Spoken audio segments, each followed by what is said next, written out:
2024 সাল উজানের ঝড়ের সাথে ফেনীতে নেমে এসেছিল মানবিক বিপর্যয়। বন্যায় পানিবন্দী হয়ে যায় কয়েক লাখ মানুষ, বিচ্ছিন্ন হয়ে যায় যোগাযোগ ব্যবস্থা। এ অবস্থায় অন্যান্য সংস্থা ও বাহিনীর সাথে দুর্গতদের পাশে দাঁড়ায় বাংলাদেশ বিমান বাহিনী।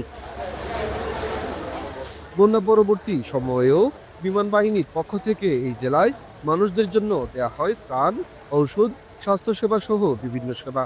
স্থানীয়রা জানান, শুধু উদ্ধার ও ত্রাণ নয়, প্রশাসনিক সমন্বয়, স্বাস্থ্য সহায়তা এবং পরবর্তী পুনর্গঠনেও বাংলাদেশ বিমান বাহিনীর সক্রিয় ভূমিকা ছিল অনস্বীকার্য।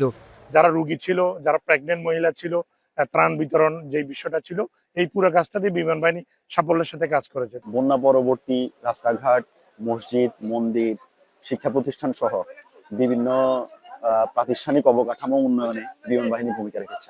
আগে আমাদের অনেক কষ্ট হতো, আমরা সুন্দরভাবে ক্লাস করতে পারতাম না, কিন্তু বিমান বাহিনী আমাদের জন্য একটা সুন্দর ভবন তৈরি করে দিয়েছে। এখন আমরা খুব ভালো করে ক্লাস করতে পারছি। বর্ষার শুরুতেই ফেনীর ছাগলনাইয়া ও ফুলগাজীতে 12টি উন্নয়নমূলক কার্যক্রম হাতে নিয়েছে বিমান বাহিনী। এরই ধারাবাহিকতায় সোমবার সকালে এসব উন্নয়নমূলক কাজ উদ্বোধন করতে ছাগলনাইয়ার গোপালে হাবিবুল্লাহ খান উচ্চ বিদ্যালয় মাঠে আসেন বিমান বাহিনীর প্রধান air chief marshal Hasan Mahmud Khan. জানান, উন্নয়ন প্রকল্প মানুষের জীবনমান উন্নয়নে সহায়ক হবে।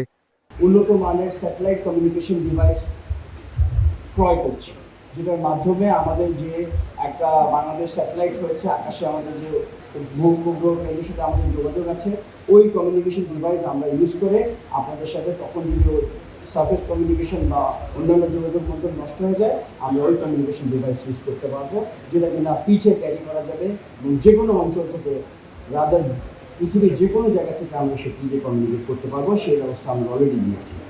বাংলাদেশ বিমান বাহিনীর এমন উদ্যোগ শুধু দুর্যোগ মোকাবেলাই নয়, এ অঞ্চলের মানুষের হৃদয়ে গেঁথে থাকবে, এমনটাই মনে করছেন স্থানীয়রা। সুলাইমান ডালিম, এখন ফেনী।